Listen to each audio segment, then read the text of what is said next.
చౌరస్తా leader with Simhadri.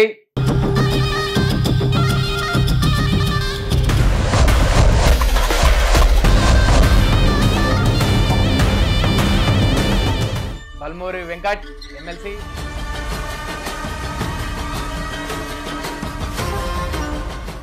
మీరు అనుకున్నట్టు ప్రజాపాలన వచ్చింది, కాంగ్రెస్ గవర్నమెంట్ కూడా వచ్చింది. మరి గవర్నమెంట్ వచ్చినందుకు నిజంగా తెలంగాణ ప్రజలు సంతోషంగా ఉన్నారా అన్న? 100% ఉన్నా. మరి ఎందుకన్నా ఇంత వ్యతిరేకత వస్తుంది?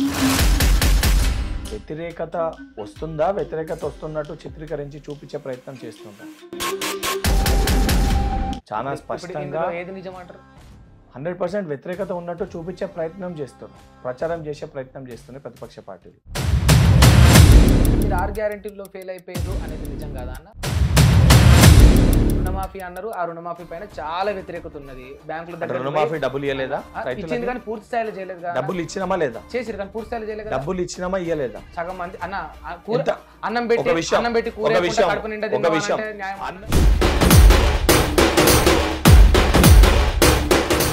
70% రైతులకు రుణమాఫీ చేసినామని వాళ్ళు అంగీకరిస్తారు. ఇప్పుడు మీరేమన్నారు 6 గ్యారెంటీలు ఏం అమలు చేయలేని మొదట నువ్వే చెప్పినావు. ఇప్పుడు నువ్వు చెప్పిన 3 విషయాలు అమలు చేయలేదని చెప్పి మాట్లాడు. ఏమి చెప్పాలి? ఇంకా చెప్తా చెప్పేమో. మీరు ఇప్పుడు ఇందాక ఇల్లులు కట్టిస్తున్నాం, ఇందిరమ్మ ఇల్లులు, ఇక వీళ్ళకి స్పెషల్ యాప్ కూడా తయారు చేస్తున్నాం అన్న. ఇల్లులు కట్టిస్తుంది మీరు ఘనంగా చెప్పుకుంటున్నారు, మరి ఇల్లులు కూలగొడుతుందన్న?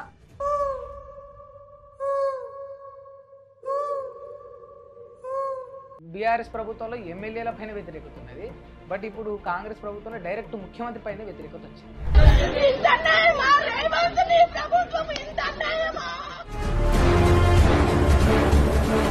మరొక విజన్ తోటి ఎంత వ్యతిరేకత వచ్చినా, విజన్ ఏంటిదన్నా విగ్రహాల రూపాలు మార్చడం.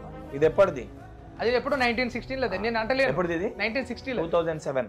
ఇలా కాంగ్రెస్ తల్లిని పెట్టి మళ్ళొక్కసారి తెలంగాణ అవమానిస్తా ఉండు. ఎవడన్నా భార్యను మార్చినోడు తల్లిని మార్చిన మొదటి దుర్మార్గుడు రేవంత్ రెడ్డి అండి. 1969లో వచ్చిందని చెప్తున్నా నేను. ఇప్పుడు మీరు చేసిన దాన్ని అట్లనే ఉంచొచ్చు కానీ మరి కొత్తగా ఇప్పుడు తెలంగాణ తల్లిని ఈ రకంగా చిత్రీకరించి పెట్టాల్సిన ఏముంది? అసలు బతుకమ్మను కూడా తీసేసి బతుకమ్మ బోనాలు ఎమ్మెల్సీ అయినాక ఇంకా హుషారైనట్టు. బాధ్యతతోటి నీకు సమాధానం చెప్తే నీకు నేను ఎక్కువ నేర్చుకున్న తెలివిగా మాట్లాడుతున్నా నెగిటివ్ షేడ్ లేవు నీకు అనిపిస్తుంది. నెగిటివ్ షేడ్ మళ్ళా నువ్వు నెగిటివ్ గానో పాజిటివ్ గానో ఇంటర్వ్యూ చేసిన ప్రజలకు అర్థమవుతుంది. నేనే చెప్తా. పాడి కౌశిక్ రెడ్డి ఆయన ఫోన్ ట్యాప్ అయిందని కేసు పెట్టారు. ఒక విషయం, ఆయన మీదనే కేసు ఒక విషయం, అడ్డగోలుగా వాడకూడని పదజాలాలు వారిపైన వాడితే 100% దానిపైన ఆపుతారు, అరెస్ట్ చేస్తారు, కేసులు పెడతారు. రేవంత్ రెడ్డి గతంలో అందుకే చేశారు. అయితే ముద్ద మీద అంతా అన్నాడు అన్న ఇంటికి వచ్చిన వాళ్ళు.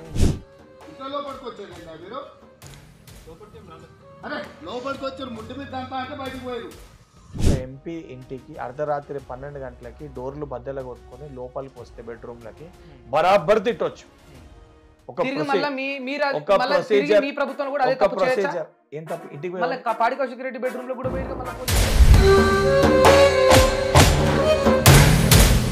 వాడు ఒక ఎమ్మెల్యే ఆయనకి సోయి ఉందా? ఒక ఎమ్మెల్యే 100% అంటే భయపడన్నా ఏమి? వాడు సోయి లేకుంటే వాడు మాట్లాడితే వాడనకపోతే ఏమంట? మరి వాడనకపోతే ఏమంటారు? 100% అంట. గత ప్రభుత్వం లేక ఆటానా పనిచేసి 10 రూపాయల పబ్లిసిటీ చేసుకోవాల్సిన అవసరం ఈ ప్రభుత్వానికి లేదు. మీరు కూడా ఏడాది ఉత్సవాలు జరుపుకున్నారు కదా మన వరంగల్లో. అన్న నమస్తే. నమస్తే సింహాద్రి భాయ్, బాగున్నావా? బాగున్నా. బాగున్నా మీరు? బాగున్నా. మొత్తానికి అనుకున్నది సాధించిర్రు, పోరాటం చేసి ఎమ్మెల్సీగా నిలబడ్డారు. సంతోషంగా ఉన్నారా అన్న? సరే, ఎమ్మెల్సీ అయిన దానికంటే కూడా ఎక్కువ ఏదైతే తెలంగాణ ప్రజలు కోరుకున్నది ప్రజాప్రభుత్వం రావాలి, మేము అనుకున్న ఏదైతే ఏ కళతోటి కాంక్షతోటి తెలంగాణ రావాలనుకున్నామో మా సమస్యలన్నీ పరిష్కారం అయితే అని చెప్పి భావించి వారు కాంగ్రెస్ ప్రభుత్వాన్ని ఎన్నుకోవడం జరిగింది. వారు అనుకునే విధంగా ప్రజా పరిపాలన వచ్చి రేవంత్ రెడ్డి గారు ముఖ్యమంత్రి ఒకటొకటిగా అన్ని సమస్యల్ని పరిష్కరిస్తుంటే 100% చాలా సంతోషంగా ఉన్నాను. వాస్తవానికి ఇట్లా మీరు అనుకున్నట్టు ప్రజాపాలన వచ్చింది, కాంగ్రెస్ గవర్నమెంట్ కూడా వచ్చింది, నాకంటే కూడా గవర్నమెంట్ వచ్చినందుకు ఇంకా సంతోషంగా ఉన్నాను మీరు చెప్తున్నారు. మరి గవర్నమెంట్ వచ్చినందుకు నిజంగా తెలంగాణ ప్రజలు సంతోషంగా ఉన్నారా అన్న? 100% ఉన్నారు. నిజంగా 100% ఉన్నారు. మరి ఎందుకన్నా ఇంత వ్యతిరేకత వస్తుంది? అంత సంతోషం దేనిపైన వ్యతిరేకత? మీ 6 గ్యారెంటీల పైన కావచ్చు, గవర్నమెంట్ లో రేవంత్ రెడ్డి గారు తీసుకునే నిర్ణయాల వల్ల కావచ్చు, అభివృద్ధి పనుల్లో అంటే కావచ్చు. తీసి ఒకటి వ్యతిరేకత వస్తున్నట్టు చిత్రీకరించి చూపించే ప్రయత్నం చేస్తుంటా. రెండు అంశాలకు చాలా వ్యత్యాసం ఉంది.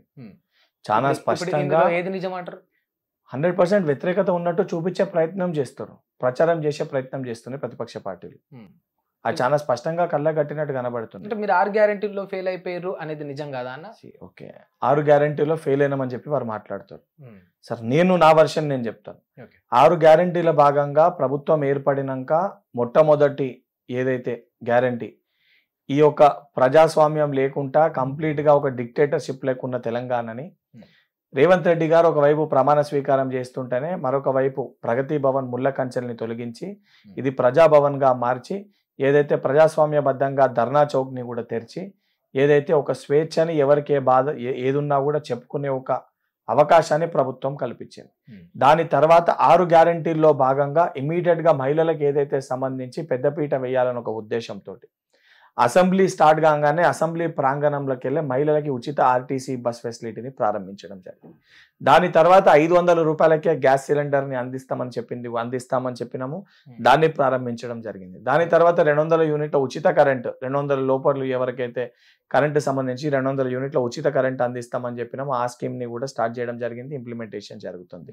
దాని తర్వాత ఇమీడియట్ గా ఏదైతే విద్యా వ్యవస్థని మెరుగుపరచాలి, బలపరచాలనే ఉద్దేశంతో డిఎస్సి ఆ రోజు 5,500 వేస్తామనంటే మిగతా అన్ని కూడా కలిపి సుమారు 11,000 ఖాళీలు ఉన్నాయనంటే మరొకసారి టెట్ ఏర్పాటు చేసి ఏదైతే టెట్ నిర్వహించి ఏదైతే ఎగ్జామ్లు అందరూ క్వాలిఫై కాలేకపోయారని అవకాశం కల్పిస్తూ మళ్ళీ డిఎస్సి ఎగ్జామ్ని కూడా అయితే 11,000 పైచిలుకు పోస్టులతో డిఎస్సి నియామకాలు చేసి టీచర్స్ ని ట్రాన్స్ఫర్స్, ప్రమోషన్స్ ఎన్నో ఏళ్ళుగా పెండింగ్ లో ఉన్న వేలాది సంఖ్యలో టీచర్స్ ట్రాన్స్ఫర్లు కానీ ప్రమోషన్లు కానీ వాటిని పూర్తి చేసి విద్యా వ్యవస్థని బలపరిచి దానితో పాటు విద్యా వ్యవస్థని ఇంకా బలపరచాలనే ఉద్దేశంతో మేనిఫెస్టోలో 6 గ్యారెంటీలో ఉన్న విధంగా ఏదైతే ప్రతి నియోజకవర్గానికి ఒక ఇంటర్నేషనల్ తరహాలో మోడల్ స్కూళ్ళని ఏర్పాటు చేస్తామని చెప్పినాం. దాంట్లో భాగంగా 28 ఇంటర్నేషనల్ తరహా మోడల్ స్కూల్స్ ని మొదటి దఫాలో ప్రారంభించడం జరిగింది. రెండో దఫా మొత్తం కూడా ఈ 2 years లో ప్రతి నియోజకవర్గంలో కూడా ఇంటర్నేషనల్ ఈ తరహాలో model schools SC, ST, BC, minority అదేవిధంగా ఏదైతే అందరూ స్టూడెంట్స్ ఒకటే దగ్గర చదువుకునే విధంగా ఆ క్యాంపస్లను కూడా ఆల్రెడీ స్టార్ట్ చేయడం జరిగింది.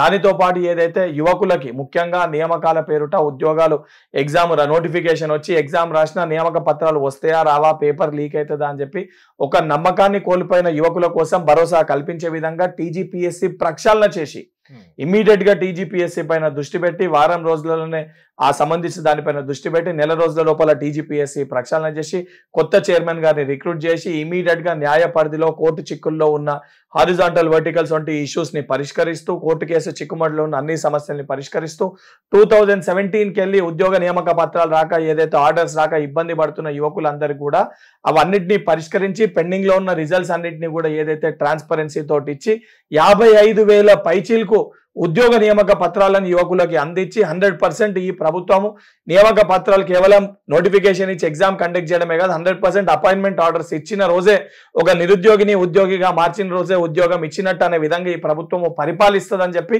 తెలంగాణ రాష్ట్ర వ్యాప్తంగా ఉన్న ప్రతి యువకునికి కూడా ఒక భరోసా కల్పించడం జరిగింది. ఇవన్నీ కూడా దానితో పాటు తెలంగాణ రాష్ట్రంలో ఏదైతే తెలంగాణ రాష్ట్రానికి వెన్నుముక్కగా ఉన్న రైతులకి భరోసా కల్పించడానికి 2 లక్షల రూపాయల రైతులకి రుణమాఫీ చేయడం జరిగింది.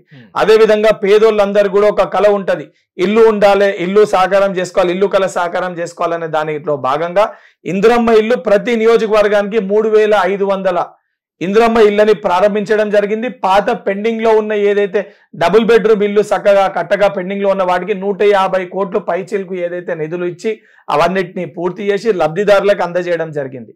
దానితో పాటు ఇందిరమ్మ ఇల్లు గతంలో దళారుల లెక్క ఎవరుండరు, దళార వ్యవస్థ ఉండొద్దు అని చెప్పని యాప్ను కూడా ఏదైతే ఇందిరమ్మ ఇల్లు అప్లై చేసుకోనికి ఏ రకంగా దానికి ఒక సిస్టమ్ పెట్టి ఒక యాప్ను కూడా ప్రారంభించడం జరిగింది. దానితో పాటు మహిళలకి పెద్దపీట వేయాలని చెప్పి గతంలో రాజశేఖర రెడ్డి గారి హయాంలో పావులా వడ్డీ రుణాలు ఉండే, మళ్ళీ ఈ రోజు వడ్డీ లేని రుణాలని తీసుకొని వచ్చి వారు తయారు చేసిన వస్తువుల్ని అమ్ముకోనికి ఏదైతే నైట్ బజార్ లెక్కున్న ఏదైతే మాదాపూర్ లో శిల్పారామం దగ్గర ఉన్న బజార్ ని కూడా వాళ్ళ వస్తువులను అమ్ముకొని కూడా దాన్ని కూడా ప్రారంభించడం జరిగింది. అంటే ప్రతి చోట కూడా ఏదైతే ఇచ్చిన గ్యారంటీలో ప్రతి ఒకటొకటిగా ప్రతి ఒక్క దాన్ని అమలు చేసుకుంటూ ఒక భరోసా కల్పిస్తూ అన్ని వర్గాలకి పేద వర్గాలకి, రైతులకి, బడుగు బలహీన వర్గాలకి అందరు కూడా ఒక భరోసా కల్పించే దిశగా ఈ రోజు ప్రభుత్వం ఈ సంవత్సర కాలం పాటు పరిపాలన చాలా స్పష్టంగా పరిపాలన విధానంలో కనబడుతుంది. మీరు అంత పరిపాలన విధానం అంత గొప్ప కనిపిస్తే ఇప్పుడు మీరు చేసినామని చెప్పుకుంటున్నారు, కనిపిస్తుందని మీరు అంటున్నారు. మీరు ఓపిక గిన్నుడు కాదు, నేను చెప్పిన అన్ని కూడా మీరు 6 గ్యారంటీలు కాలేదు అన్నారు. నేను 6 గ్యారంటీల ప్రకారంగా ఏమేమి చేసినాం దానిపైన నేను స్పష్టత ఇచ్చాను. మీరు చేసిన వాటిపైన స్పష్టత ఇచ్చారు. ప్రతిపక్షాలు కేవలం చేయనివే చూపిస్తున్నాయి అని అంటున్నారు. మరి ప్రజలకు కూడా చేయనివే కనిపిస్తే గానీ చేసిన ఎవరు చూస్తారు? మీరు ఇప్పుడు ఇన్ని చెప్పిండ్రు, నేను కూడా చెప్తా మీరు చేయలేనివి మీరు ఓడిపోయి చెప్పండి. మీరు మహిళలకు 2,500 వేస్తా అన్నారు, వేయలే. ఈ కళ్యాణ లక్ష్మి పథకం పైన తులం బంగారం ఇస్తా అని మీరే గొంతు చించుకొని మరి అరిచిండ్రు, ఇవ్వలే. ఉట్టి వాళ్ళు ఏదైతే ఆ పథకం ప్రవేశపెట్టారో అదే చెక్కులు అందించారు. రుణమాఫీ అన్నారు, ఆ రుణమాఫీ పైన చాలా వ్యతిరేకత ఉన్నది. బ్యాంకుల దగ్గర రుణమాఫీ డబ్బులు ఇవ్వలేదా? ఇచ్చింది కానీ పూర్తి స్థాయిలో చేయలేదు. డబ్బులు ఇచ్చినామా లేదా? చేసిరు కానీ పూర్తి స్థాయిలో చేయలేదు. డబ్బులు ఇచ్చినామా ఇవ్వలేదా? సగం మంది అన్నం పెట్టి అన్నం పెట్టి కూరేయకుండా కాదు, ఎక్కడైతే 10% మందికి ఎవరికైతే రాలేదో వాటిపైన కూడా సంబంధించిన ప్రజాప్రతినిధులు అవి ఏవైతున్నాయో డీటెయిల్స్ 70% వచ్చిన వాళ్ళే అంగీకరిస్తారు కదా. 70% రైతులకు రుణమాఫీ చేసినామని వాళ్ళు అంగీకరిస్తారు కదా. మీరు 100% వాటిని కూడా చేసి తీరుతాము.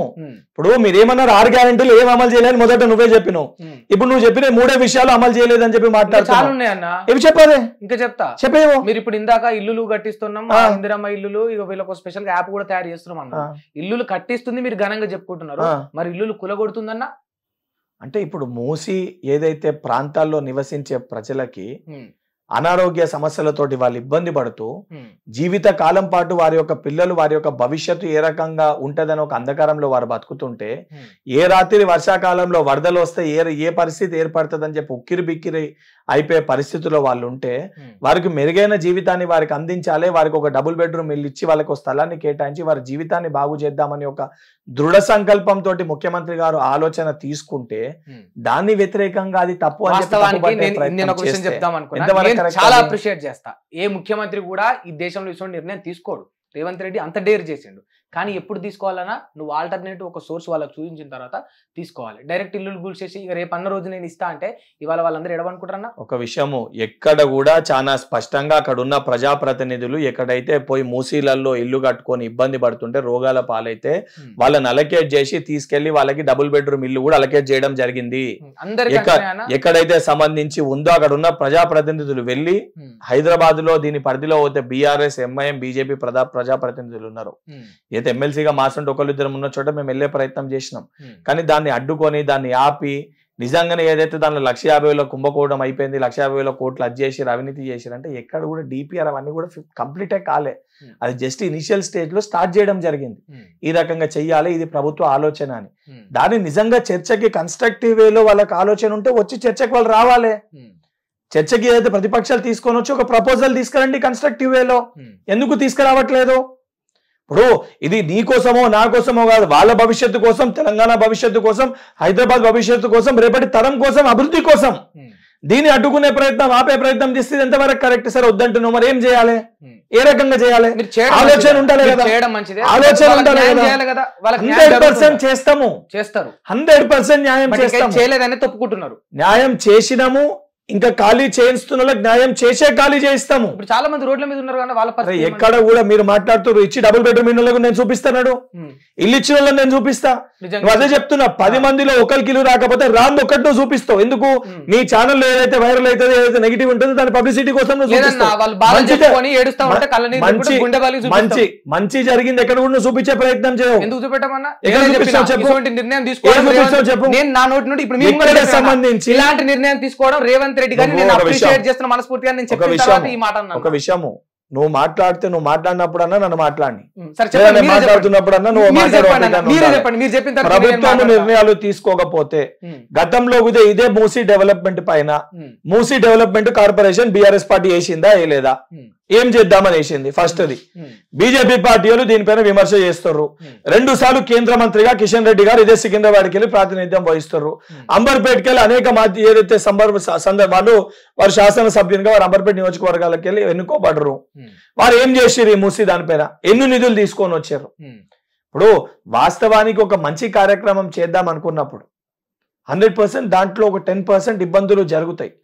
ఇబ్బందులు జరిగినప్పుడు ఇంకా ఇబ్బందుల్ని పెద్ద చేసే ప్రయత్నం చేయొద్దు. అది మీరైతే కొంత ఉన్న యూట్యూబ్ ఛానల్స్ కానీ కొంతమంది వ్యక్తులు కానీ ప్రతిపక్షాలు కానీ ఏ రకంగా సమస్యని పరిష్కరించాలి, ఒక కన్స్ట్రక్టివ్ వేలో వాళ్ళు ఏమి కోరుకుంటారు, ఏమి కావాలి, ఇన్ని మాట్లాడుతారు. ఏ ఒక్కలన్నా ఇప్పటి వరకు ఏ ప్రజాప్రతినిధి అన్నా ప్రతిపక్ష పార్టీలు కానీ లేకపోతే ఎనీ ఛానల్ మూసీ ప్రాంతంలో వెళ్ళి ఒక డిబేట్ పెట్టి మీకు ఏం కావాలి ఇక్కడికి వెళ్ళి ఖాళీ చేయాల్సిందే, ఖాళీ చేస్తే మీకు ఏమి కావాలి అని ఎక్కడన్నా ఒక డిస్కషన్ ఇప్పటి వరకు ఎవరన్నా పెట్టిర్రా? వాళ్ళే జనతా గ్యారేజ్ పెట్టే ప్రయత్నం చేసిర్రా? నేను మీకు స్ట్రేట్ అడుగుతున్నా, నిన్నే అడుగుతున్నా. నువ్వు అక్కడ పోయి కూర్చోబెట్టి ఇది చేంజ్ అయితే ఏ రకంగా చేయాలని నీ ఛానల్కి నువ్వు చేసే ప్రయత్నం చేసినావా? నా దగ్గరికి వచ్చిరా, నేను నువ్వు పోయి వచ్చిరు. అరే నీకేమంటున్నా, నువ్వు ఆడ పోయి చేస్తే నీకు అది బాగా తెలుస్తుంది. ఒక 2 గంటలు నువ్వు ఆడ ఉంటే ఆడ పరిస్థితులు చూస్తే ఒక రోజు నువ్వు అక్కడ నివసిస్తే ఆడ బాగా తెలుస్తుంది. లొకేషన్ ఏం చేంజ్ చేస్తా, జనాలు వాళ్ళ బాగా చెప్పుకొని బయటికి రోడ్డు మీదకి వచ్చి నీకేమంటున్నా, లొకేషన్ కి పోతే వర్షాకాలం వచ్చినప్పుడు పోయి నీళ్ళు ఇదే కెమెరా పట్టుకొని నీలగూర హాస్పిటల్ పో. ఆ మూసీ ప్రాంతంలో నివసించే ప్రజలు ఏ రకమైన రోగాలతో ఇబ్బంది పడుతున్నారు, ఏ రకమైన బాధలు పడుతున్నారు, వర్షాలు పడ్డప్పుడు వాళ్ళ ఇంట్లో పరిస్థితులు ఏ రకంగా ఉంటాయి, వరద వస్తుందని చెప్పి ఇంట్లో ఉన్న ఎలక్ట్రానిక్ సామాన్లు బల్లెల పైన బయట పైన ఏ రకంగా పెట్టుకుంటారు, అవస్థలు చూస్తే అర్థమవుతాయి. ఆ బాధ చూస్తే మనకు అర్థమవుతుంది. ఇప్పుడు ఈ పనంతా ఎవరు చేసిరన్నా మరి అసోంటి ఏరియాలలో వాళ్ళకి పర్మిషన్ లోలు ఇచ్చిండ్రు? ఇప్పుడు నీకు చెప్పేది పర్మిషన్లు ఇచ్చిన కాడికి వెళ్ళి అందులో టీడీపీ గవర్నమెంట్ ఉంది, కాంగ్రెస్ గవర్నమెంట్ ఉంది. 100% ప్రతి ఒక్కరు తప్పులు నేనేం లేదని అంటలే. అంటే తప్పు చేసారు, గతంలో చేసేది దాన్ని సరిదిద్దుకోవద్దు అంటావా? అంటే దిద్దుకోవద్దని అంటారా? మరి దానికే సరిదిద్దుకునే ప్రయత్నంలోనే అందరూ చేసారు. అది మారాలి, ఆ పరిస్థితి మారాలి, ఆ రకమైన డెవలప్మెంట్ జరగాలి. గుజరాత్ లో వాళ్ళు సబర్మతి నిర్మించుకొని ఏదైతే బీజేపీ పార్టీ నరేంద్ర మోడీ గారు ముఖ్యమంత్రి ఉన్నప్పుడు ఏ రకంగా చేసుకున్నారో అసొంటి ఒక డెవలపింగ్ రైజింగ్ తెలంగాణ హైదరాబాద్ కావాలి, రైజింగ్ హైదరాబాద్ కావాలి అని ఒక విజన్ తోటి, ఒక విజన్ ఉన్న ముఖ్యమంత్రి గారు ఈరోజు రేవంత్ రెడ్డి గారు వచ్చారు ఆ విజన్ తోటి నడిపించేది. సో అంటే భవిష్యత్తు తరం గురించి ఆలోచించి ఇంత పని చేస్తున్నారు. మీ పైన వ్యతిరేకత వస్తుందని తెలిసినా కూడా అంతే ఒకటి అంతే కదా అన్న. వ్యతిరేకత వచ్చినా రేపటి తరం కోసము భవిష్యత్తు కోసము మంచి జరుగుతుంది అని అంటే మీరు ఎంతకైనా పోతారు. 100% పోతారు, 100% వెళ్తాం. ఒక మాట్లాడుకోవచ్చు అన్న ఓపెన్ గా, దామగుండం ఫారెస్ట్ గురించి మీకు ఐడియా ఉందా? అక్కడ నావీ రేడర్ ప్రాజెక్ట్ ఒకటి వచ్చింది, ఐడియా లేదా? దామగుండం దగ్గర నావీ రేడర్ ప్రాజెక్ట్ ఒకటి వచ్చింది సెంట్రల్ గవర్నమెంట్ నుంచి. అక్కడ రిజర్వ్ ఫారెస్ట్ ను నరికేసి దాదాపు 12,000 చెట్లను నరికేసి అక్కడ ఒక ప్రాజెక్ట్ నిర్మించబోతుంది. ఏ ఇయర్ లో శాంక్షన్ అయింది అది? అది 2018లో. బట్ ఆ ప్రపోజల్ వచ్చి ఆగిపోయింది, హోల్లో పడిపోయింది. ఎందుకంటే రిజర్వ్ ఫారెస్ట్ లో చేయకూడదని. ఇప్పుడు మళ్ళీ ప్రపోజల్ తీసుకొచ్చారు, దానికి ఆమోదం రేవంత్ రెడ్డి గారు కూడా తెలిపిండ్రు. ఇప్పుడు అక్కడ ప్రాజెక్ట్ నిర్మాణం కాబోతుంది. అక్కడ చెట్లను మెల్లమెల్లగా నరికేస్తా. ఒక విషయం బ్రదర్, ఫారెస్ట్ ని సెంట్రల్ గవర్నమెంట్ ప్రాజెక్ట్ వస్తే దానికి ఉన్న పరిస్థితి ఏంది, దాన్ని ఏ రకంగా చేస్తుండ్రు, దానిపైన నాకు సబ్జెక్ట్ నాకు తెలిస్తే దానిపైన 100% నేను నీకు ఆన్సర్ చేస్తా. ఇప్పుడు నువ్వు ర్యాండమ్ గా లేదా నీ దగ్గర డాక్యుమెంటేషన్ ఉంటే ఇదే ఇంటర్వ్యూలో చూసుకొని నేను చెప్తా.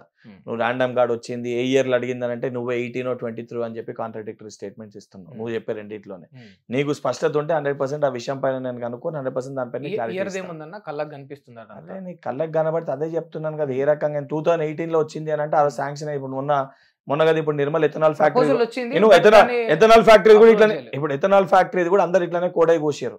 మీ ఆయాంలో మీరు ఎట్లా శాంక్షన్ చేస్తారు ఎథనాల్ ఫ్యాక్టరీ, అవన్నిటికీ పర్మిషన్స్, అప్రూవల్స్, ఎన్ఓసిస్ అవన్నీ కూడా పాత గవర్నమెంట్ లో వచ్చినాయి. మీరు అవన్నీ బయటకు వచ్చి రాగానే మన గవర్నమెంట్ క్యాన్సిల్ చేసింది.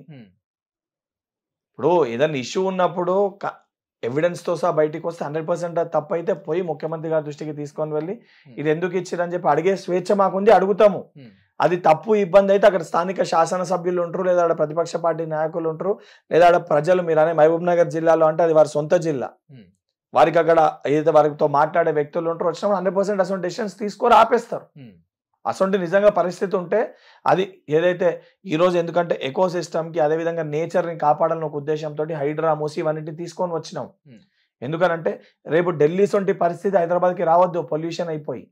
అసలు ఒక పరిస్థితిలో మనం ఉండొద్దు, మనం పీల్చే గాలి కూడా విషమయ్యే పరిస్థితి ఉండొద్దు అనే ఆలోచనతోటి భవిష్యత్తును ఆలోచించి నిర్ణయం తీసుకుంటున్నాము. మరి 12,000 చెట్లు నరుకుతున్నారు. అదే ఇప్పుడు నీకు దానిపైన నీకు స్పష్టత ఇచ్చిన, దాని ఏదైనా నీకు అక్కడ డాక్యుమెంట్ నా దగ్గర ఎవిడెన్స్ ఉంది, ఈ డాక్యుమెంట్ ఉంటే డాక్యుమెంట్ ఇప్పుడే చూపి, మీకు షేర్ చేస్తా. ఆ డాక్యుమెంట్ ఉంటే షేర్ చేయి, దానిపైన ఏముందో ఏ రకంగా అయిందో నీకు క్లారిటీ ఇంటర్వ్యూ ఇస్తా. అయిపోయినాక పంపండి, ఇప్పుడే పంపను. నీకు దానిపైన డాక్యుమెంట్ నా దగ్గర ఫుల్ క్లారిటీ ఎవిడెన్స్ ఇస్తా. ఉంది. నేను అయిపోయిన తర్వాత నువ్వు ఇస్తే క్లారిటీ 100% దానిపైన నీకు చెప్తాను. మీరు ఏ రకంగా నాకు కోఆపరేట్ చేస్తారో దీనికి అరే సంబంధించి కాపరేట్ ఏముంది, నాకు ఆ డాక్యుమెంట్ ఇస్తే అది ఎప్పుడు శాంక్షన్ అయింది, ఎందుకు శాంక్షన్ అయింది, దాంట్లో ప్రొవిజన్స్ ఏంది, ఓకే. కాన్స్ ఏంది, ఎట్లా జరుగుతుంది, నిజంగా నువ్వు అన్నట్టు 12,000 చెట్ల అది ఎక్కడ పెడుతురు ఏందని 100% స్పష్టత ఇస్తే దానిపైన. ఓకే. ఇది బాధ్యతతోటి మాట్లాడే ప్రభుత్వము, బాధ్యతతోటి వ్యవహరించే ప్రభుత్వము, ఇది బాధ్యత గల ప్రజా ప్రభుత్వము. బాధ్యతతోటి మేము సమాధానం చెప్తున్నప్పుడు ఎవరికి భయపడాల్సిన అవసరం లేదు. గత ప్రభుత్వం లెక్క సమాధానాలు చెప్పకుండా గడిలలో ఉండే ప్రభుత్వము అసొంటి నాయకుల మీ ప్రభుత్వంలో లేము. వాస్తవానికి దానికి దీనికి చాలా డిఫరెన్స్ ఉంది. ఆ ప్రభుత్వానికి ఈ ప్రభుత్వానికి మీరు బయటకు వచ్చి బహిరంగంగా ఏదైనా మాట్లాడగలుగుతున్నారు. ఆ స్వేచ్ఛ మీ దగ్గర చూస్తున్నా, చిన్న చిన్న నాయకుల దగ్గర, ఎమ్మెల్యేల దగ్గర, అందరి దగ్గర చూస్తున్నా. బట్ మీరందరూ బాగానే ఉన్నారు. బీఆర్ఎస్ ప్రభుత్వంలో ఎమ్మెల్యేల పైన వ్యతిరేకత ఉన్నది, బట్ ఇప్పుడు కాంగ్రెస్ ప్రభుత్వంలో డైరెక్ట్ ముఖ్యమంత్రి పైన వ్యతిరేకత వచ్చింది. అంటే ఇప్పుడు ఏదైనా డెసిషన్స్ తీసుకున్నప్పుడు మీరు ముఖ్యమంత్రి పైన వ్యతిరేకత వస్తుందని మీరు భావిస్తారు. వారొక విజన్ తోటి ఎంత వ్యతిరేకత వచ్చినా తాత్కాలికంగా ఇది ఉంటది, వారొక విజన్ ఒక ఆలోచనతోటి వారు ముందు పోతుంటారు. విజన్ ఏంటిదన్నా విగ్రహాల రూపాలు మార్చడమా? ఆ విగ్రహం అనేది ఏదైతే సంబంధించి తెలంగాణ ప్రతి ఒక్క ప్రజల మనోభావాల ఉద్దేశించి ఏదైతే అది మన సెంటిమెంట్స్ ఎమోషన్స్ తోటి కూడుకున్నది అది. ఎందుకనంటే తెలంగాణ తల్లి విగ్రహము 10 ఏళ్ళు తెలంగాణ రాష్ట్రం ఏర్పడ్డాక ఇప్పటి వరకే అధికారికంగా మనం తెలంగాణ తల్లి రూపాన్ని మనం రూపొందించుకోలేదు. అసొంటి ఒక విగ్రహాన్ని ఆ సెంటిమెంట్స్ ఎమోషన్స్ ని దృష్టిలో పెట్టుకొని టీఎస్ ని టీజీగా మారవడం అనేది సరే, బహుశా నువ్వు నేను క్రియాశీలకంగా ఆ రోజు పాల్గొనలేదేమో. తెలంగాణ ఉద్యమ సమయంలో 1960 యాజిటేషన్ కి వెళ్ళి మొదలుపెట్టిన ఫోటోగ్రాఫ్ చూస్తే గుండెల పైన టీజీ అని రాసుకుండ్రు. ఆ రోజు తెలంగాణ ఉద్యమ సమయంలో బోర్డులకి పెయింట్లు వేసి టీజీ అని రాసిండ్రు. ప్రతి ఒక్క ప్రజలు కూడా ఆ రోజు తెలంగాణ అంటే టీజీ అని ప్రతి ఒక్కరికి ఉండే, దాన్ని చర్చేసి టిఆర్ఎస్ కి సానుకూలంగా ఉండాలని టిఎస్ గా మార్చే ప్రయత్నం చేసిర్రు. దాన్ని ప్రజల మనోభావాలు దెబ్బతిన్నాయి కాబట్టి ఆ సెంటిమెంట్స్ ని ఎమోషన్స్ ని కాపాడాల్సిన బాధ్యత తెలంగాణ రాష్ట్రం ఇచ్చిన సోనియమ్మ ఏదైతే కాంగ్రెస్ పార్టీ వారసులుగా ఆ సెంటిమెంట్స్ ఎమోషన్స్ ని గౌరవించాల్సిన బాధ్యత, కాపాడాల్సిన బాధ్యత, అవి తెలంగాణ అస్తిత్వాలు, వాటిని కాపాడాల్సిన బాధ్యత మా పైన ఉంది. కాబట్టి తెలంగాణ గీతాన్ని గాని టిఎస్ నుంచి టీజీగా మార్చడం గాని, తెలంగాణ తల్లి రూపాన్ని మన తల్లిని చూసినట్టు ఉండే విధంగా తెలంగాణ తల్లి రూపాన్ని రూపొందించి ఒక రూల్ ఉంటుంది అన్న, తల్లిని ఇట్లనే చూసుకోవాలి అని, తల్లిని మంచిగా అలంకరించి కిరీటం పెట్టి గొప్ప స్థానంలో చూసుకుంటే తప్ప అన్న? మీరు అన్నారు కదా, నేను ఇందాక విగ్రహ రూపం అంటే తెలంగాణ రూపం కాదు, తెలంగాణ తల్లి అన్నారు. తెలంగాణ తల్లి రూపము గతంలో ఏ రకంగా ఉండే? గతంలో మీరు చెప్తున్నట్టే ఉండే.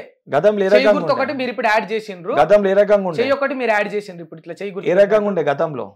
గతంలో ఎట్లుందో నాకు తెలుసు అన్న. ఇప్పుడు మీరు ఎట్లయితే పెట్టారో అట్లే ఉండే. ఎట్లుండే? మీరు ఎట్లయితే పెట్టారో అట్లే ఉండే. నన్ను చూపిస్తా. అట్లే ఉండే, నేను కాదంటలేను. ఇది ఎప్పటిది? అది ఎప్పుడు 1916 లేదు, నేను అంటలేను. ఎప్పుడు ఇది? 1960 2007. అందుకే అంటున్నా, నీకు తెలియదు కూడా చూపిస్తున్నా. తెలియదు కదా, తెలుసుకుంటా అని చెప్పి చూపిస్తున్నా. 2007 మరి 1960 అని ఎన్టీవీలో వార్త వస్తే అది మీ అఫీషియల్ అకౌంట్ లో పెట్టుకో. కింద శిలాఫలకం ఉంటదిగా, నా అఫీషియల్ అకౌంట్ 1960 అని పెట్టలేదు. చెక్ చేసి మీరు పెట్టలేదు, ఆ పోస్ట్ మీరు చేసుకున్నారు. చెక్ చేసుకోవచ్చు, నేను చూపిస్తాను.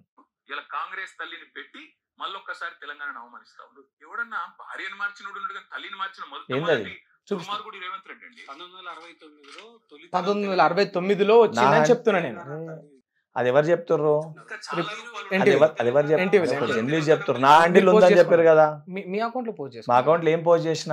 ఆ వీడియో పోస్ట్ చేసిన, నా అకౌంట్ లో వీడియో పోస్ట్ చేసిన. ఆ కంటెంట్ ఎక్కడ మెన్షన్ చేయలేదు. నేను ఫోటో నీకు ఎవిడెన్స్ తో సహా చూపించిన ఎప్పుడు పెట్టారు. 2007 లో దాన్ని ఇనాగ్రేట్ చేసింది ఆ స్టాచ్యూని రాములక్క అంటే ఎవరు? విజయశాంతి గారు. ఆ రోజు ఉద్యమంలో కేసీఆర్ తోటి వారు కూడా ఉండే కదా, వారు ఇనాగ్రేట్ చేసింది. సో ఎక్కడ కూడా ఒక్కొక్క రూపాన్ని ఒక్కొక్కరు రూపొందించుకోరు. అంటున్నావు కదా, విగ్రహం కి కిరీటం ఉండాలంటే 100% తప్పే, 100% తప్పే. మనము ఏదైతే వాస్తవానికి మనం ఒక రూపాన్ని రూపొందించుకున్నప్పుడు అష్ట ఐశ్వర్యాలతోటి ఆభరణాలతోటి ఉంటే ఆ రూపం ఏదైతే సంబంధించి బాగున్నట్టు కాదు. మన ఏదైతే ఆ రూపాన్ని మనం చూస్తే మన తల్లి ఒక ప్రేమ అనురాగాలు, మన తల్లి మనకి ఇచ్చే దీవెనలు ఇచ్చే విధంగా రూపం ఉండాలి. వాస్తవానికి తెలంగాణలో ఉన్న తల్లిలు ఏ రకంగా వారు అలంకరణ మనకు ఉంటుందో, అంటే మన యాక్చువల్ మన చీర కట్టే విధానం కానీ మన తల్లిలు ఆ పౌరుషంతో ఏదైతే సంబంధించి శాఖల ఐలమ్మ కానీ వీళ్ళందరూ కానీ ఆ చీర కట్టే విధానం కానీ ఏదైతే దానితో పాటు ఆ మెడలో వేసే కడమని అంటాము, లేకపోతే ఆ మెడలో వేసే కంట ఏదైతే ఉంటారో అది తెలంగాణ దానికి ఒక అంటే జనరల్ గా ప్రతి ఒక్కరు కూడా వేసుకునే ఒక ఆభరణం అది. ఆ రకమైన ఆభరణాలతోటి మన తెలంగాణలో పండే పంటలు సజ్జలు కానీ జొన్నలు కానీ వరి కానీ తెలంగాణలో పండే పంటలు చేతిలో ఉండడం కానీ హస్తం అనేది చేతి గుర్తు అనేది ఏదైతే ఆశీస్సులు దీవెనలు ప్రజలందరి పైన ఉంటాయి అని చెప్పని ప్రతి విగ్రహానికి కూడా గౌతమ్ బుద్ధుని విగ్రహము ట్యాంక్ బండ్ పైన ఎన్టీ రామారావు గారు పెట్టారు టీడీపీ హయాంలో. ఒక విషయం చెప్పేది బ్రదర్ నువ్వు చెప్పేది గౌతమ్ బుద్ధుడు కూడా చేతి ఇట్లనే పెడతాడు, సాయిబాబా గారు కూడా ఇట్లనే పెడతారు, అనేకమైన దేవుళ్ళు ఏదైతే వినాయకుడు కూడా చేతి ఇదే రకంగా ఉంటది. దాన్ని కూడా తప్పుగా చిత్రీకరిస్తే దీవెనలు ఆశీస్సులు ఉంటాయి అనే దానికి అది చిహ్నము. దాన్ని కూడా తప్పుగా చిత్రీకరిస్తే ఏ రకంగా మాట్లాడాలి? ఇప్పుడు మీ పైన ఇప్పుడు అవన్నీ కూడా కాంగ్రెస్ పార్టీకి అంటగడతారా? మీ పైన అవన్నీ కూడా అదే రకంగా అంటగడతారా? వ్యతిరేకత దేనికి వస్తుంది? అసలు 10 ఏళ్ళుగా సిగ్గుశయం ఉండాలి మాట్లాడటానికి. 10 ఏళ్ళుగా తెలంగాణ నీకు సెక్రటేరియట్ కట్టుకోనికి సమయం ఉంది, ప్రగతి భవన్ కట్టుకోనికి సమయం ఉంది, నీ ఫార్మ్ హౌస్ కట్టుకోనికి సమయం ఉంది, ఢిల్లీలో ఆఫీస్ నిర్మించుకోనికి సమయం ఉంది, 33 జిల్లాల్లో ఆఫీస్ కట్టుకోనికి సమయం ఉంది, ఏదైతే వాస్తు బాగాలేకపోతే ప్రగతి భవన్ నేను వాస్తు ప్రకారంగా చేసుకోనికి సమయం ఉంటుంది. తెలంగాణ తల్లిని పెట్టడానికి 10 ఏళ్లలో నీకు సోయి లేదా? ఇప్పుడు మీరు చేసిన దాన్ని అట్లనే ఉంచొచ్చు కానీ మరి కొత్తగా ఇప్పుడు తెలంగాణ తల్లిని ఈ రకంగా చిత్రీకరించి పెట్టాల్సిన ఏముంది? అసలు బతుకమ్మను కూడా తీసేసి బతుకమ్మ బోనాలు అట్లా ఒక్కొక్క ఫెస్టివల్ ఒక్కొక్కళ్ళకి ఒక్కొక్క గౌరవం ఉంటది. ప్రతి ఒక్క దాన్ని కూడా నువ్వు ఏదైతే చిత్ర రూపంలో ప్రతి ఒక్క దాన్ని కూడా నువ్వు పెట్టలేవు. బతుకమ్మ ఎత్తుకునే మన తల్లులు ఏ రకంగా ఉంటుందో ఆ రూపాన్ని అక్కడ పెట్టినాము.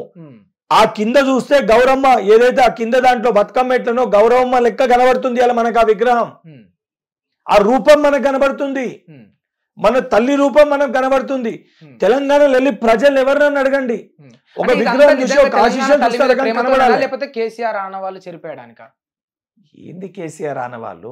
తెలంగాణలో కేసీఆర్ అంటే తెలంగాణ అంటే కేసీఆర్ తెలంగాణ ఉద్యమం ప్రారంభించడా? కాదు, అందరు ప్రారంభించారు. ఎప్పుడు ప్రారంభమైంది? ప్రారంభించారు కానీ కేసీఆర్ ను తెలంగాణ ఉద్యమం ప్రారంభమైనప్పుడు కేసీఆర్ గారికి కనీసం దీనిపైన అవగాహన కూడా లేదు. మేమంటే పుట్టనే విట్టలే. 1960s తెలంగాణ అజిటేషన్ స్టార్ట్ అయింది.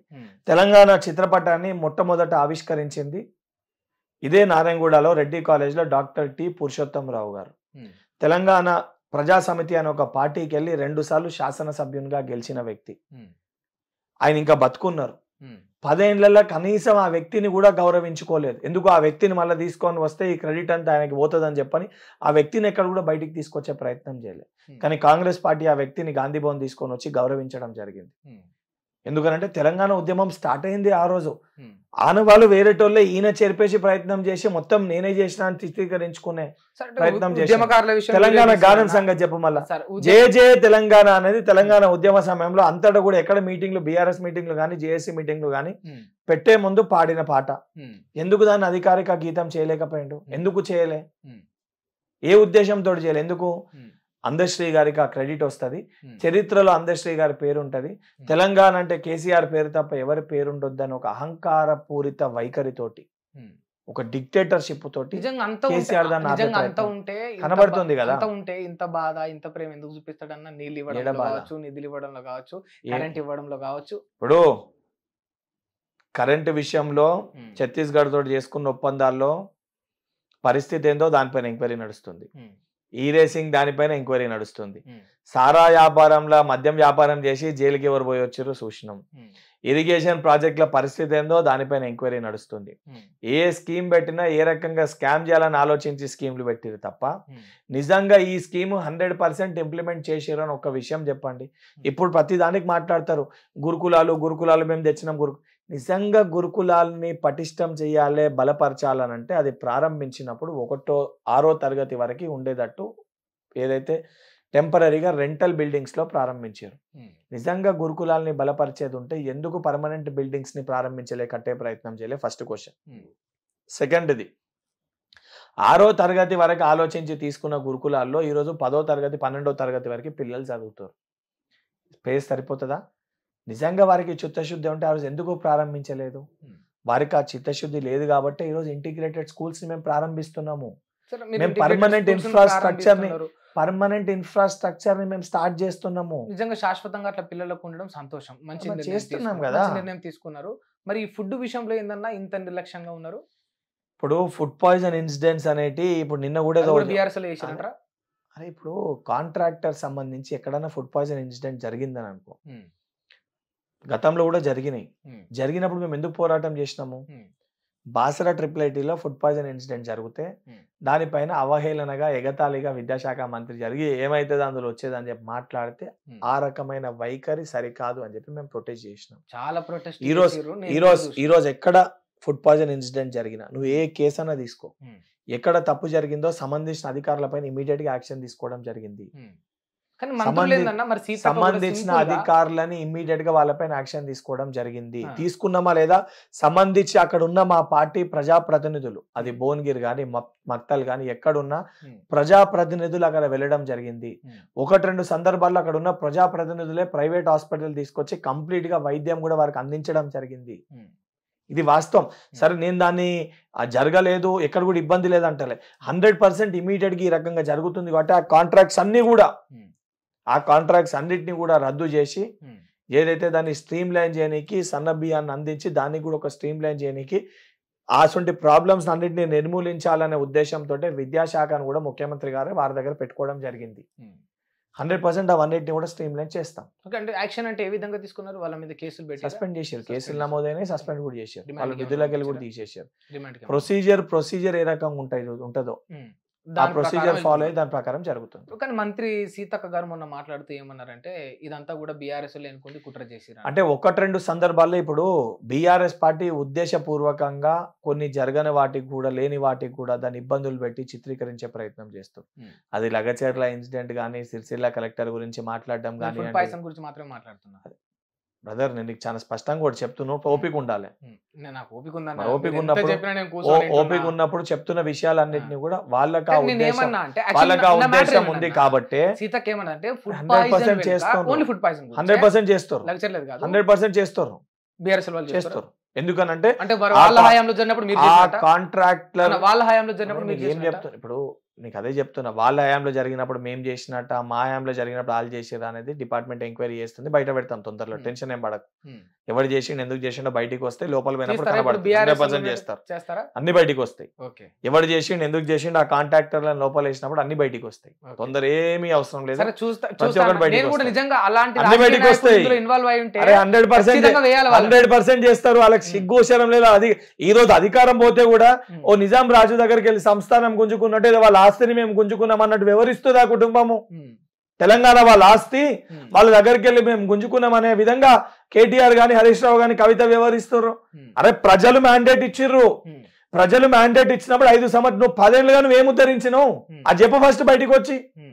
ఐటీ డెవలప్మెంట్ చేసిరు, నీళ్లు తెచ్చిరు, నిధులు తెచ్చిరు, బానే ఉన్నది కన్నా ఎక్కడ కూడా 10 ఏళ్ల కాలంలో సేమ్ సబ్జెక్ట్ చెప్పినా ఏ స్కీమ్ లో వాళ్ళు ఏందో నీకు చెప్పినా మీరు చెప్పిండ్రు, మళ్ళీ చెప్పాను నీకు. అదే 10 ఏళ్ల కాలంలో వీళ్ళపైన ఎంత వ్యతిరేకత వచ్చింది, మీ పైన అంతే వ్యతిరేకత వచ్చింది. దీన్ని మీరు అంటే నన్ను అసెస్ చేసినావా? లేదు, జనాలు చెప్తా అంటే అసెస్ చేసి మీడియాలో ఉన్నా నేను చూస్తా ఉన్నా.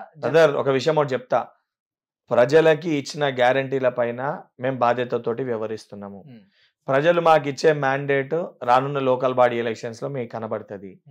రేపొద్దున అంతిమ నిర్ణయము ప్రజాస్వామ్యంలో నిర్ణయించేది ప్రజలు. ఓకేనా? ఈరోజు చూపించి ప్రజల్లో మాకు వ్యతిరేకత వచ్చింది, ప్రజల్లో మాకు వ్యతిరేకత వచ్చిందంటే దేనిపైన?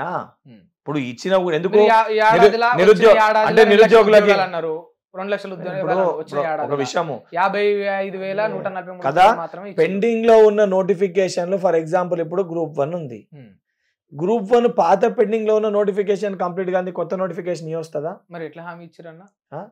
అరే కోర్టు కేసు చిక్కుముడిలో ఉన్నాయి అన్ని కూడా, మరి నువ్వు ఎట్లా పోస్ట్ పోన్ చేయమని ఎందుకు అడుగుతున్నావు? ఒక రోజు నువ్వు పోతావు, ఒక రోజు ఏమో ఉద్యోగాలు ఇస్తలేవు అని చెప్పి నువ్వు క్వశ్చన్ చేస్తావు. ఇప్పుడు నన్ను 2 లక్షలు అని మళ్ళీ ఎగ్జామ్ పోస్ట్ పోన్ చేయగానే నేను ఎందుకు పట్టుకుని మేము మళ్ళీ పోయి మైక్ పెడతావు పోస్ట్ పోన్ చేయమని? ఇప్పుడు ఉద్యోగాలు ఇవ్వమన్నోనికి నువ్వు మైక్ పెడతావు ఇస్తలేరని, ఇచ్చినాక పోస్ట్ పోన్ చేయమని ఒక వ్యక్తి కూడా నువ్వు పోయి మైక్ పెడతావు. ఎందుకు పెడతావు? చేయమన్న వాళ్ళ దగ్గర ఎందుకు పెడతావు? తప్ప పోస్ట్ పోన్ ఎందుకు పెడతావు? వాళ్ళ మేము పోస్ట్ పోన్ అది ఎందుకు రెండు ఎందుకు చూపిస్తావు? మాకు రివ్యూ అది ఎందుకు చూపిస్తావు? కారణం ఎందుకు తెలుసుకోవాలి కదా అన్న. పబ్లిక్ కి వాస్తవం తెలియజేయడం బాధ్యత అన్న. నీ బాధ్యత ఏంది? వాస్తవాలు తెలియజేయడం వరకే.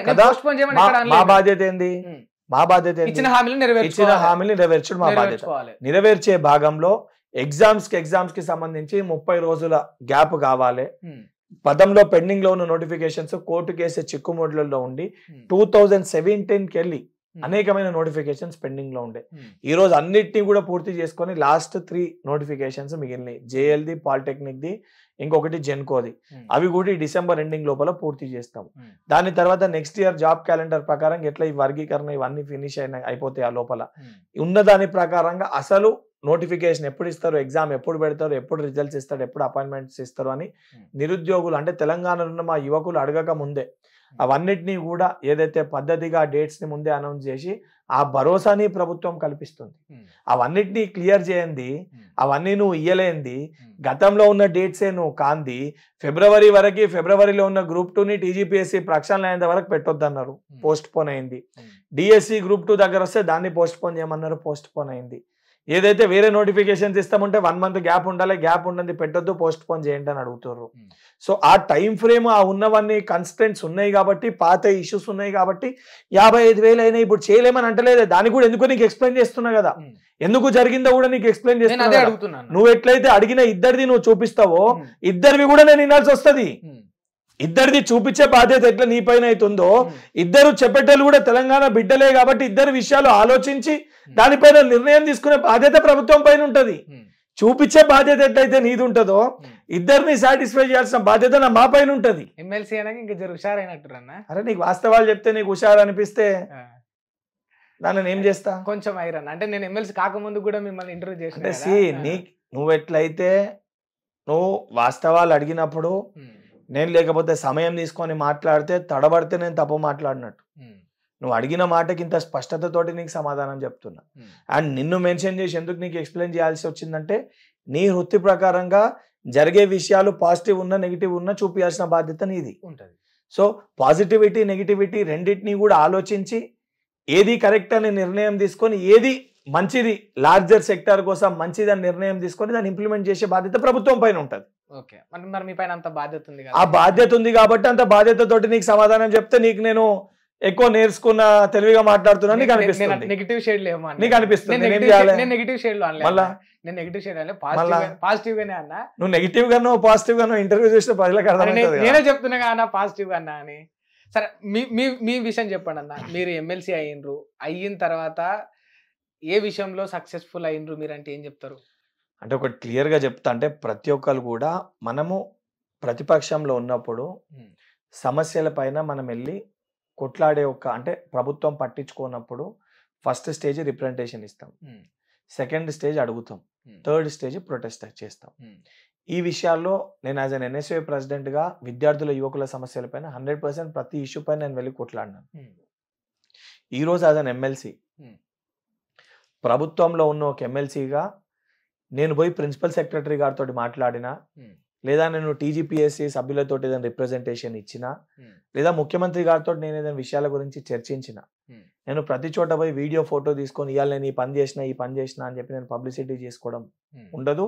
మీడియాను కూడా వెళ్ళి దాన్ని చూపించే పరిస్థితి ఉండదు. ఎందుకంటే ప్రభుత్వ పరంగా అక్కడ ఉన్న పాజిటివ్స్ నెగిటివ్స్ ఆ డిస్కషన్స్ కానీ ఏ రకంగా చేయాలనే నిర్ణయాలు తీసుకొని అధికారులను ముఖ్యమంత్రి గారిని ఒప్పించి ఆ సంబంధించిన డెసిషన్స్ బయటికి వస్తున్న నియామక పత్రాలు చేస్తున్నామనంటే దానిపైన అవగాహన ఆలోచన ఉన్న వ్యక్తులు, నాసొంటి వ్యక్తులు బ్యాక్గ్రౌండ్లో మా పని మేము చేస్తూనే ఉంటాము. కాకపోతే దురదృష్టం ఏంటంటే మేము ఏది కూడా దాన్ని అధికారికంగా వెళ్ళి ఇప్పుడు అధికారితో నేను వెళ్ళి మాట్లాడుతున్నా అంటే నేను తీసుకెళ్ళి మాట్లాడలేను. నేను పోయి యాజ్ అన్ ఎమ్మెల్సీ, నేను గవర్నమెంట్లో ఎమ్మెల్సీగా నేను రిప్రజెంటేషన్ ఇచ్చే ఫోటో నీకు పెట్టలేను. కాకపోతే ఆ పని అయిపోయిందా, సంబంధించిన స్టూడెంట్స్ హ్యాపీగా ఉన్నారా లేదా, సాటిస్ఫై అయినరా లేదా అనే కోణంలో ప్రభుత్వానికి మంచి పేరు వస్తుందా లేదా అనే దృష్టిలోనే పనిచేస్తాం. సో ప్రతిపక్షంలో ఉన్నప్పుడు కనబడినంత అధికార పక్షంలో ఉన్నప్పుడు నువ్వు బయటికి కనబడలేవు. ఎందుకనంటే ఇప్పుడు యాజ్ అన్ ఎమ్మెల్సీ నాకు జ్యూరిడిక్షన్ ఉంటుంది. యాజ్ అన్ ఎమ్మెల్సీ ఈరోజు నేను హైదరాబాద్ ఆప్ట్ చేసుకున్నా, అందులో ఒక నియోజకవర్గం ఉంటుంది, అంబర్పేట నియోజకవర్గం. సో ప్రోటోకాల్ పరంగా నేను ఇక్కడనే వెళ్ళగలుగుతాను. సో నేను పోయి ఇంకో నియోజకవర్గంలో ఇంకో చోటుకి పోయి అక్కడ ఏదైనా ఇష్యూ అయినప్పుడు అక్కడ ఉన్న ఏదైతే శాసనసభ్యుని నేను రిక్వెస్ట్ చేయగలుగుతాను, అన్నాడు ఇష్యూ అయిందన్న ఒకసారి వెళ్ళి రండి అని. ఆయన వెళ్ళింటి అనేది ఇన్పుట్స్ ఆయన దగ్గర తీసుకొని దానిపైన మాట్లాడగలుగుతాను. ఎందుకంటే అక్కడ బాధ్యతతోటి వ్యవహరించే శాసనసభ్యులు ఉన్నారు, ప్రజాప్రతినిధులు అక్కడ ఉన్నారు. వారు నిజంగానే ఎవరు పట్టించుకోగా పని చేయకపోతే ఎక్కడైతే స్టూడెంట్స్ రమ్మని పిలుస్తుండ్రో వెళ్ళడం జరుగుతుంది అక్కడికి. ఇప్పుడు గాంధీ ఆసుపత్రిలో ఆ రోజు దీక్ష జరిగింది, అందరు అన్నారు అదైపోతుంది ఇదైపోతుంది, ఎన్నో రెచ్చగొట్టే ప్రయత్నం చేశారు. వెళ్ళాలి, ఎందుకంటే ఆడ ఒక యువకుడు ఇబ్బంది పడుతుండే, యువకునికి వాస్తవాలు చెప్పాల్సిన బాధ్యత నా పైన ఉంది. కాబట్టి నేను ఈ రాష్ట్రంలో లేకపోయినా ఇమీడియట్గా నేను హైదరాబాద్కి వచ్చిన, ట్విట్టర్ వేదికగా నేను వస్తున్నా అని చెప్పి 3 గంటల మధ్య మెసేజ్ పెట్టి గాంధీ ఆసుపత్రిలో పోయినా, విద్యార్థుల మధ్యలోకి వెళ్ళి నడుచుకుంటూ పోయినా, స్టూడెంట్స్ మధ్యలోకి వెళ్ళి నడుచుకుంటూ పోయినా, లోపల పిల్లగాంతో మాట్లాడినా, ఎగ్జిట్ గేట్లోకి వెళ్ళి నేను వెళ్ళిపోయాక మేము అడ్డుకున్నాం ఆపినామని చెప్పి దాన్ని కదలుగా ఏదో ప్రతిపక్ష పార్టీలు మాట్లాడారు. అడ్డుకొని మీరు ఆపితే నేను మీ మధ్యలోకి వెళ్ళి నడుచుకుంటే ఎట్లా పోతా, ఆ పైన పిల్లగాంతో ఎట్లా మాట్లాడతా, బయటికి ఎట్లా వస్తా? ఇప్పుడు వెళ్ళిపోయినాక ఇష్టం ఉన్నట్టు దాన్ని చేసి చూపించి ఏదో బండిని ఆపి ఆడు ఇంకో బండిని ఆపి చూపించి ఆ బండి ఫార్చునర్ అయితే బండి ఆపినామని చెప్పి దాన్ని చిత్రీకరిస్తాను. నేను ఏం చేయాలి? నిజంగా అడ్డుకొని ఆపేది ఉంటే అలా మధ్యలోకి వెళ్ళి నడుచుకుంటూ పోయినా కదా. అప్పుడు మీడియా అందరు కూడా చూసారు కదా, ఆపితే పైకే పోనీయొద్దు కదా, కిందనే ఆపాలి కదా. పోలీస్ అధికారులు కూడా ఎక్కడ లేకుండా ఆ రోజు నా చుట్టుపక్కల విద్యార్థులే నా లోపల తీసుకొని పోయినరు. దాదాపు 2 గంటలు ఆడ స్టూడెంట్స్ తోటి మాట్లాడినా. తర్వాత అక్కడ ఉన్న పిల్లగానికి అది వాస్తవం అని ఆలోచించి 2 రోజుల తర్వాత ఆయనే దీక్ష విరమించిండు. మరి ఆ పిల్లగాడే తిరిగి ఈ తిరిగి మీరు చెప్పిన పిల్లగాడే నన్ను ఒక క్వశ్చన్ కూడా అడగనివ్వట్లేదు, ఇంత ఓపిక గిన్నా. అదే పిల్లగాడు మళ్ళీ తిరిగి మీడియా ముఖంగా మళ్ళీ మీ ప్రభుత్వాన్ని వ్యతిరేకించండు, అనుకున్నట్టు హామీలు ఇచ్చిరే తప్ప ఏది చేయట్లేదు అని అన్నాడు. నాకు టచ్ లో కూడా ఉంటాడు. ఇప్పుడు రాజకీయ కోణంతో విమర్శలు చెయ్యాలని మాట్లాడితే రాజకీయ కోణంలో సమాధానం చెప్తాం. నిజంగా బాధతోటి ఇబ్బంది పడుతున్న విద్యార్థులు ఆస్పిరెంట్స్ మాట్లాడితే 100% ఈ ప్రభుత్వం పంతాలకు పోకుండా వారి సమస్యల్ని పరిష్కరిస్తారు. దానికి చిన్న ఉదాహరణ గ్రూప్ 2 పోస్ట్పోన్మెంట్. గ్రూప్ 2 పైన అంత ఆందోళన జరిగినప్పుడు ముఖ్యమంత్రి గారితో మాట్లాడిన దాంట్లో ఆ రోజు నేను కూడా క్రియాశీలక పాత్ర పోషించిన. ఆ స్టూడెంట్స్ అందరు కూడా తెలుసు. డిఎస్సి గ్రూప్ 2 పోస్ట్పోన్మెంట్ అప్పుడు డిఎస్సి పోస్ట్పోన్ చేస్తే స్కూల్స్లో టీచర్స్ లేకపోతే ఇబ్బంది అవుతుంది, విద్యా వ్యవస్థ భ్రష్టు పడుతుంది, అది చేయలేము. గ్రూప్ 2 డిఎస్సి 1 వీక్ గ్యాప్లో ఉంది, మేజర్ స్టూడెంట్స్ రెండింటి రాస్తారు కాబట్టి గ్రూప్ 2 వాయిదా వేయాలని చెప్పని పీపుల్స్ ప్లాజాలో నేను చామల కిరణ్ రెడ్డి ఎంపీ గారు మేమందరం మాట్లాడి నిర్ణయం తీసుకొని, రియాజ్ గారు అందరం మాట్లాడి నిర్ణయం తీసుకొని ముఖ్యమంత్రి గారు కూడా చెప్తే వారు కూడా యాక్సెప్ట్ చేసి పోస్ట్పోన్ చేశారు. పంతాలకి పోయి వాళ్ళు చేశారు కదా అని పోస్ట్పోన్ చేయకుంటలేం. ఇంకొకటి ఒక విషయం మీరు ఆలోచించాలి, ఈరోజు ఏ ఇన్సిడెంట్ జరిగినా ఏ ఇష్యూ జరిగినా ముఖ్యమంత్రి గారు దానిపైన స్పందిస్తాడేరా? ముఖ్యమంత్రి గారు అంశం పైన వారే డైరెక్ట్గా మాట్లాడతలేరా? గతంలో టీజీపీఎస్సి టీఎస్పీఎస్సి పేపర్ లీకేజ్ అయినప్పుడు ఒక్కరోజన్నా కేసీఆర్ గారు స్పందించారా? గత ప్రభుత్వంలో 10th క్లాస్ పేపర్ లీకేజ్కి వెళ్ళి మొదలు పెడితే గ్రూప్ 1 వరకు అన్ని పేపర్లు లీక్ అయినాయి. ఈ 1 ఇయర్లో ఎక్కడన్నా ఒక్క పేపర్ లీకేజ్ కానీ, ఈ స్కామ్ జరిగింది, ఈ ఫ్రాడ్ జరిగింది, లేదా ఈ అవినీతి జరిగింది అని ఎక్కడన్నా ప్రభుత్వం పైన ఒక చిన్న మార్క్ ఉందా? మనం సరే గ్యారంటీస్ ఇంప్లిమెంట్ చేస్తున్నాము, చేస్తలేము, ఓకే, దానిపైన విమర్శలు ప్రతి విమర్శలు నేను ఎక్స్ప్లెయిన్ చేస్తాను. అట్ ద సేమ్ టైం గత ముఖ్యమంత్రి ఏ రకంగా వ్యవహరించారు, ఈరోజు ముఖ్యమంత్రి గారు ఏ రకంగా పనిచేస్తారు, ఈరోజు మీకు ముఖ్యమంత్రి గారు ఇంటి దగ్గర కూడా మీరు 100ల సంఖ్యలో వెళ్ళి మీరు సమస్యలపైన మీరు ఆందోళన చేసే ఒక స్వేచ్ఛ మీకు ఉందా లేదా? యాజ్ అ జర్నలిస్ట్గా, యాజ్ అ మీడియా పర్సన్గా నువ్వు ఎక్కడన్నా కూడా డైరెక్ట్ వెళ్ళి ఎవరినన్నా కూడా ప్రజాప్రతినిధుల దగ్గర మైక్ పెట్టి అడిగే పరిస్థితి ఉందా లేదా? అప్పటికిప్పటి డిఫరెన్షియేషన్ ఏ రకంగా ఉందో కూడా మనం చెప్పాల్సిన అవసరం అందరికీ ఇచ్చిరు స్వేచ్ఛ, కానీ ప్రతిపక్షాన్ని ఎందుకని అణిచేస్తున్నారు? ఎవరిని అణచివేసారు? పాడి కౌశిక్ రెడ్డి ఆయన ఫోన్ ట్యాప్ అయిందని కేసు పెట్టి ఆయన మీదనే కేసు పెట్టి ఒక పోలీస్ ఆఫీసర్ కానీ, ఒక ఎంఆర్ఓ కానీ, ఒక ఆర్డీఓ కానీ, ఒక కలెక్టర్ కానీ, ప్రభుత్వ అధికారులందరూ వాళ్ళ డ్యూటీస్ వాళ్ళ విధులు వాళ్ళకు ఉంటాయి. వాళ్ళ విధులకి ఆటంకాలు కలిగించే విధంగా పోయి వాళ్ళతోటి దురుసుగా ప్రవర్తించి అడ్డగోలుగా వాడకూడని పదజాలాలు వారిపైన వాడితే 100% దానిపైన ఆపుతారు, అరెస్ట్ చేస్తారు, కేసులు పెడతారు. రేవంత్ రెడ్డి గతంలో అందుకే చేశారు. అయితే మీకు ఏమంటున్నా, గతంలో రేవంత్ రెడ్డి గారు ఎక్కడ పోలీస్ స్టేషన్ లో అధికారులను తిట్టలే, పోలీస్ స్టేషన్ లో అధికారుల పైన దాడి తిట్టొచ్చా అధికారులను? అరే ఇప్పుడు నేను జనరల్ గా అడిగినా అన్న, ఇంటికి వస్తే తిట్టొచ్చా అని అడిగినా, పోలీస్ స్టేషన్ పోయి తిట్టలేదంటే ఇంటికి వచ్చే విధానంలో ఒక ఎంపీ ఇంటికి అర్ధరాత్రి 12 గంటలకి డోర్లు బద్దలు కొట్టుకుని లోపలికి వస్తే బెడ్రూమ్ లకి బరాబర్ తిట్టొచ్చు. ఒక ప్రభుత్వం కూడా అదే తప్పు చేయొచ్చా? ఏం తప్పు? ఇంటికి పాడి కౌశిక్ రెడ్డి బెడ్రూమ్ లో కూడా పోయిరుగా మళ్ళీ పోలీసులు. పాడి కౌశిక్ రెడ్డి ఏం చేసిండు? ఏం నువ్వు పోలీస్ స్టేషన్ పోయినావు, వాడు ఒక ఎమ్మెల్యే అనేక సోయి ఉందా? ఒక ఎమ్మెల్యే 100% అంటే భయపడన్నా ఏమి? అంటే వాడు సోయి లేకుంటే వాడు మాట్లాడితే వాడనకపోతే ఏమంట? వాడేనా మరి వాడనకపోతే ఏమంటారు? అధికారికి ఎమ్మెల్యే 100% అంట. వాడు సోయి లేకుండా వాడు ఒక ఆంబోతు లెక్క తెలివి లేకుండా పోలీస్ స్టేషన్లకి పోయి నువ్వు కంప్లైంట్ ఇవ్వాలనంటే ఏసీపీకి కాదు, ఏసీపీ లేకపోతే సిఐ లేకపోతే ఎస్హెచ్ఓ ఉంటాడు, అడ్మిన్ ఎస్ఐ ఉంటాడు. అడ్మిన్ ఎస్ఐకి ఇస్తే నీకు ఒక అక్నాలెడ్జ్మెంట్ ఇస్తారు. అక్నాలెడ్జ్మెంట్ తీసుకొని నీకు వాళ్ళు ఎఫ్ఐఆర్ చేయకపోతే కోర్టుకు పో, ప్రొసీజర్ ఫాలోగా. వాడు అని కూడా ఎందుకు చెప్తున్నా అంటే వాడు ఒక ఎమ్మెల్యే అయినప్పుడు వానికి సోయి ఉండాలి. గతంలో ఎమ్మెల్సీలకు కూడా పనిచేసిండు కదా. ఆ కనీసం లోక జ్ఞానం లేక, కనీసం ఆ తెలివి లేక, అవగాహన లేక ఏదో మీడియాలో కనబడాలి, ఆ రకంగా చేస్తే నీసొంటోళ్ళు అని ఛానల్ వేస్తారు. అయ్యో పాపం కౌశిక్ రెడ్డిని అరెస్ట్ చేసిరని చెప్పి డ్రామాలు ఆడొద్దు. అసొంటి డ్రామాలు ఆడి ఏదైతే సిస్టమ్ ని, అదొక పోలీస్ స్టేషన్. పోలీస్ స్టేషన్ లో ఆయన ఎమ్మెల్యే ఉండని, మంత్రి ఉండని, ఎవరైనా ఉండని, పోలీస్ స్టేషన్ పోయినప్పుడు ఒక 2-3 పోయి కంప్లైంట్ ఇచ్చి బయటికి రావాలి. 100 మందిని లోపల తీసుకుపోయి పబ్లిక్ ఆడ సమస్యలు చెప్పుకోనికి వస్తారు, ఇష్యూస్ ఉంటాయి. వాళ్ళ డ్యూటీస్ ని ఆపే విధంగా ఆడ సిఐ గారు ఏదో కేసు పైన బయటికి పోతుండ్రు, ఆయన బండిని అడ్డకిస్తే భుజగించమంటవా? అసంటో నన్ను కూర్చోబెట్టి తినిపించి పంపించమంటవా? కలెక్టర్లని సన్నాసులు అని చెప్పి తిడితే సరే తిడుతుండ్రు అధికారులని. అధికారి ఏం తప్పు చేసిండు, ఏం తప్పు జియోలు ఇచ్చారు? గతంలో రేవంత్ రెడ్డి గారు తిట్టిండ్రు. ఏమని తిట్టిర్రు? ఈ జియో ఈ రకంగా అక్రమంగా ఇచ్చిర్రు, ఎవిడెన్స్ అని చూపించి తిట్టిర్రు. ఇవాళ ఏం లేక నువ్వు ఏదైతే అక్రమంగా నువ్వు గవర్నమెంట్ ల్యాండ్ని ఎంక్రోచ్ అయ్యి 500 పైన ఎకరాలు నువ్వు దోచుకుంటే తిరిగి కలెక్టర్ గారు ప్రభుత్వ భూమిని ప్రభుత్వానికి తీసుకొని వస్తుంటే అది తట్టుకోలేక జీర్ణించుకోలేక కలెక్టర్ని సన్నాసి అని మాట్లాడతావా? ఇప్పుడు ఇదే క్యాస్ట్ సర్వే పైన అధికారులు ఇంటింటికి వస్తే, గతంలో వాళ్ళు కూడా సర్వే చేశారు కదా, ఆ సర్వేలో మేము కూడా పాల్గొన్నాం. అప్పుడు మేము ఎక్కడ కూడా అధికారులను అడ్డుకోండి, తిరగబడండి అని మేము చెప్పలే కదా. వాళ్ళు ఏమంటారు? అధికారులు వస్తే తిరగబడండి, డీటెయిల్స్ ఇవ్వకండి అని చెప్తారు. అది ప్రభుత్వ కార్యక్రమము. అధికారుల పైన తిరగబడడం అని చెప్పడం ఏంది? అధికారులకు డీటెయిల్స్ ఇవ్వద్దని చెప్పడం ఏంది? వాళ్ళున్న మేము మారుతామేమో 5 సంవత్సరాలకు, అధికారులు అయితే వాళ్ళ సర్వీస్ వాళ్ళే ఉంటారు కదా. అధికారుల పైన దాడి చేసే సంస్కృతి ఏంది? అటువంటి సాంప్రదాయాల్ని వారు ఈరోజు ఏదైతే రెచ్చగొట్టి, ఏదైతే సిస్టమ్ కంట్రోల్ లేదు, లా అండ్ ఆర్డర్ కంట్రోల్ లేదని చూపించే ప్రయత్నం చేస్తే 100% దాడి జరగడానికి కారణం కూడా వాళ్ళే అంటారు. చేస్తున్నారు కదా, వాళ్ళ మాటల్లో వాళ్ళే చెప్తున్నారు కదా. అంటే వాళ్ళు మేము చేయమని వాళ్ళ మాటల్లోనే వాళ్ళు డైరెక్ట్ ఓపెన్ స్టేట్మెంట్ చెప్తున్నారు కదా. ప్రతి చోట కూడా వాళ్ళు చెప్తున్నారు కదా, డీటెయిల్స్ ఇవ్వకండి, మీరు సహకరించకండి, వాళ్ళు వస్తే లోపల రానియకండి. వాళ్ళ స్టేట్మెంట్సే కదా ఇవి. డీటెయిల్స్ ఇవ్వకండి అని నేను చూడలేదన్న. కేటీఆర్ గారు చెప్పారు కదా, నేను చూడలేదు. మరి అదే చెప్తున్నాను కదా, వాళ్ళే చెప్తున్నారు కదా. కలెక్టర్ని సన్నాసి అని చెప్పి మాట్లాడిండు, సిరిసిల్ల కలెక్టర్ గారిని. ఎందుకు అంటే నీ దగ్గర ఉన్న వాళ్ళు తప్పు చేసినా నీకు సపోర్ట్ చేయన్నా? సరే మీరు ఏమన్నా చెప్పండి, కానీ బూతుల గురించి అయితే చెప్పకండి అన్న, మనం ఏదైనా డిస్కస్ చేద్దాం. మీ హయాంలో మీరు కూడా మస్తు తిట్టిండ్రు. ఒక విషయం బ్రదర్, నీకు టిఆర్ఎస్ పైన ప్రేమ ఉంటే కొంచెం కూడా లేదన్న, ఉంటే పెట్టుకో, నాకు ఇబ్బంది లేదు. నిన్నెంత ఇంటర్వ్యూ చేసినా అంతకంటే గట్టిగా టిఆర్ఎస్ ఎమ్మెల్యేలను నేను చేసిన. నువ్వు నన్ను గట్టిగా ఇంటర్వ్యూ చేసిన అనుకుంటున్నావు? గట్టిగానే చేసిన, ఇంతకంటే గట్టిగానే చేసిన.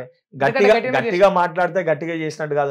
ఇప్పుడు మాట్లాడుతున్నా, గట్టిగా ఇప్పుడు మాట్లాడుతున్నా. టిఆర్ఎస్ పైన ప్రేమ అన్నారు కనుక ఇప్పుడు గట్టిగా మాట్లాడుతున్నా. నేను సున్నితంగానే ప్రశ్నలు అడిగినా కదా, నీ కోపం వస్తుంది కదా. ఇప్పుడు నువ్వు ఒప్పుకున్నావు కదా టిఆర్ఎస్ పైన ప్రేమ, నువ్వే ఒప్పుకున్నావు కదా, గట్టిగా మాట్లాడు. అట్లనే ప్రజలకి మంచి చేసే దాంట్లో అడ్డుకుంటే నాకు కూడా కోపం వస్తుంది. వాడు అంటే ఏం రా అంటే ఇంకేదన్నా కూడా అంట. ఈ మాట ప్రతిపక్షం ఉంటే అంటారా అన్న? 100% అంట. అంటారా? 100% అంట. అంటే ఏమో అధికారంలోకి వచ్చినాక డేర్ చేసిన అప్పుడున్నా ఇప్పుడున్నా అంట. అప్పుడు కూడా ఎవరికి భయపడలేదు, అప్పుడు కూడా ఇట్లానే చేసిన. ప్రగతి భవన్ గేట్లు ఎక్కింది ఇదే బాలమూరి వెంకట్, కేసీఆర్ ని తిట్టింది ఇదే బాలమూరి వెంకట్, ఇదే టీజీపీఎస్సీ దానిపైన కేసులు వేసింది ఇదే బాలమూరి వెంకట్, అన్నిటిపైన కొట్లాడింది ఇదే బాలమూరి వెంకట్. ఏం మీద కేసులు అయినాయి, జైలు పాలైనా, ఎముకలు ఇరగొట్టుకున్నా, అయినా కూడా ధైర్యం చెడకుండా ప్రజల సమస్యలపైన పోరాటం చేసిన కాబట్టి ఈరోజు ఈ స్థానంలో ఉన్నా. నా పార్టీ రాష్ట్ర నాయకత్వం, కేంద్ర నాయకత్వం గుర్తించి అతి చిన్న వయసులో ఎమ్మెల్సీ చేశారు. ఉత్తగేం కాలే, ఈడిదాకా ఉత్తగేం రాలే. అన్ని కష్టాలు అనుభవించి కింది స్థాయికి వెళ్ళి అన్ని బాధలు అనుభవించే ఈరోజు ఈ స్థాయికి వచ్చిన. ఆ బాధలు కష్టాలు తెలిసినోని కాబట్టే అసొంటి బాధలు కష్టాలు తీర్చనీకి ఒక నాయకుడు వచ్చినప్పుడు అసొంటి నాయకుని కట్టల్లో ఏదైతే కాళ్ళల్లో కట్టెలు పెట్టే ప్రయత్నం చేస్తే ఒక సైనికునిగా 100% ఆ కట్టెలు పెట్టేటోళ్ళ పైన తిరుగుబాటు చేయడంలో బల్మూరి వెంకట్ ముందుండి కొట్లాడతాడు.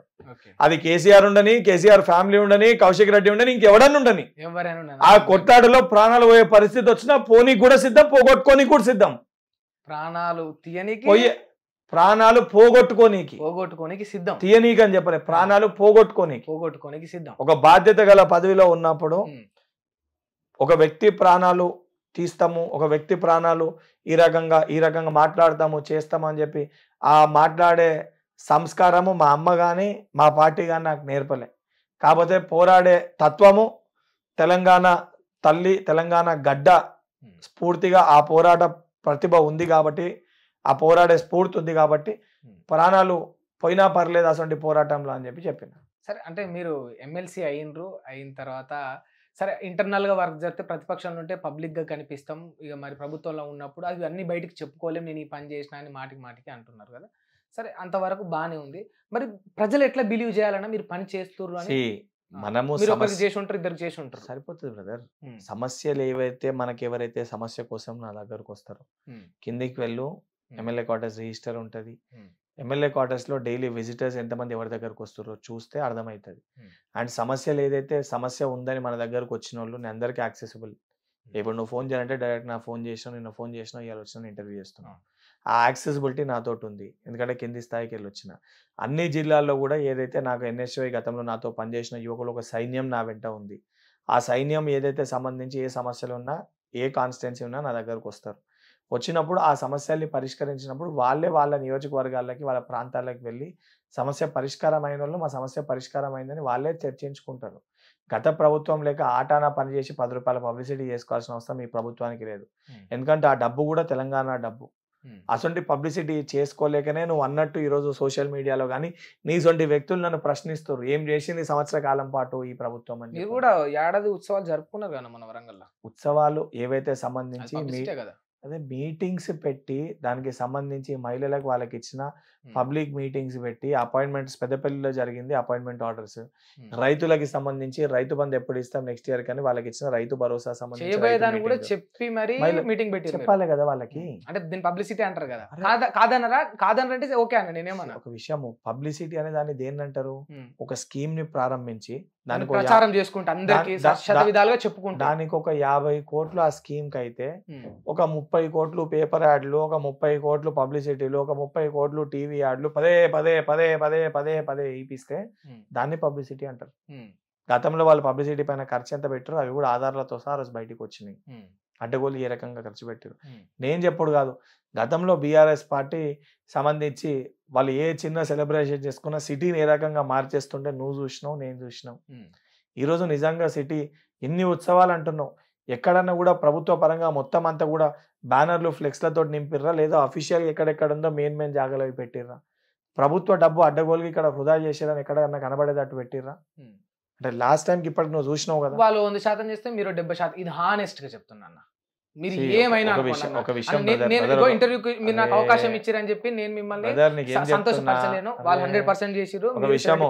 నువ్వు నన్ను సంతోషపరచాల్సిన అవసరం లేదు, నేను నీకు ఏదో నువ్వు హానెస్ట్ గా చెప్తున్నావు చెప్తలేవో నాకు అవసరం లేదు. నేను ఏదో నీతోటి ఏదో మంచిగా మాట్లాడి నువ్వు చెప్పినంత నువ్వు నాకు 100కి 70 మార్కులు వేసినా, నువ్వు నాకు 100కి 100 మార్కులు వేసినా నాకు దాంతో కూడా వచ్చేదేం లేదు. నీకెంత క్లారిటీ ఉందో నాకు కూడా అంతే క్లారిటీ ఉంది.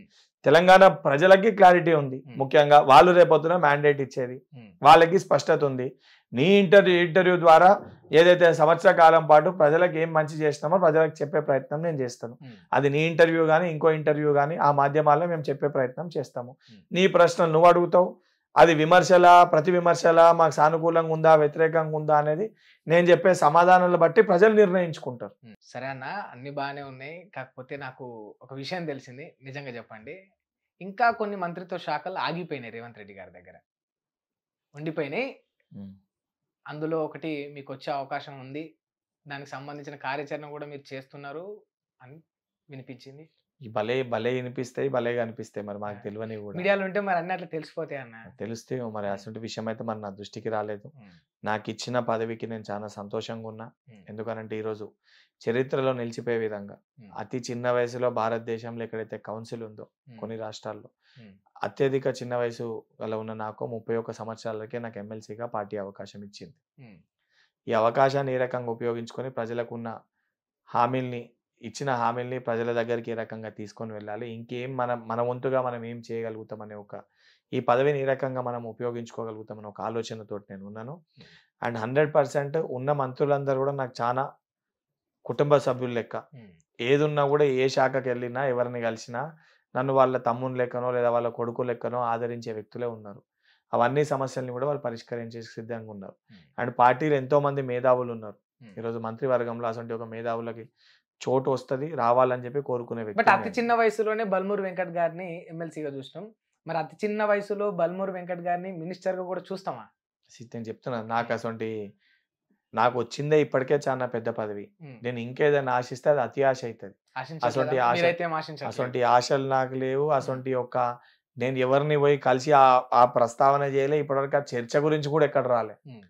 నీ లెక్కనే నన్ను 2-3 అడిగిరు తప్ప అసలు నిజంగా నేను ఎక్కడ పోయి ఆ అంశం గురించి చర్చించను కూడా చర్చించలే. నాకు పైరవి చేసుకోవాలి, నాకు ఎక్కడ చెప్పాలంటే కూడా తెలియదు. ఎందుకంటే అప్పుడు ఎమ్మెల్సీ వచ్చినప్పుడు కూడా నేను ఇదే హైదరాబాద్లో ఉన్న ఆఖరి నిమిషంలో పార్టీ నిర్ణయం తీసుకొని నా కష్టాన్ని గుర్తించి మా ముఖ్యమంత్రి గారు ఉప ముఖ్యమంత్రి గారు నిర్ణయం తీసుకొని పైకి పంపిర్రు. కేసీ వేణుగోపాల్ గారు దాన్ని ఆమోదించారు. మల్లికార్జున్ ఖర్గే గారు, రాహుల్ గాంధీ గారు, సోనియా గాంధీ గారు చూసి కరెక్టే కష్టపడ్డాడు అని చెప్పి వారు కూడా గుర్తించి నాకు ఎమ్మెల్సీ అవకాశం కల్పించారు. పార్టీ నిర్ణయం నేను చాలా స్పష్టంగా ఒకటే చెప్తా. నాకు రాహుల్ గాంధీ గారు పార్టీలో వచ్చినప్పటికెళ్ళి చనిపోయే వరకు ఒక పదవి ఇచ్చారు. కాంగ్రెస్ పార్టీ కార్యకర్త. ఆ పదవి నా దగ్గరికి వెళ్ళి ఎవరు గుంజుకోలేరు. ఆ పదవితోటి కాంగ్రెస్ పార్టీ కోసము పార్టీ విధి విధానాలని పార్టీలో ఉన్న కార్యకర్తల్ని కాపాడుకుంటూ ప్రజలకి బాగు చేయనీకి దాన్ని ఉపయోగించుకుంటాం. అది ఏ పదవిలో ఉన్న పదవులు శాశ్వతం కాదు. ఓకేనా? Thank you.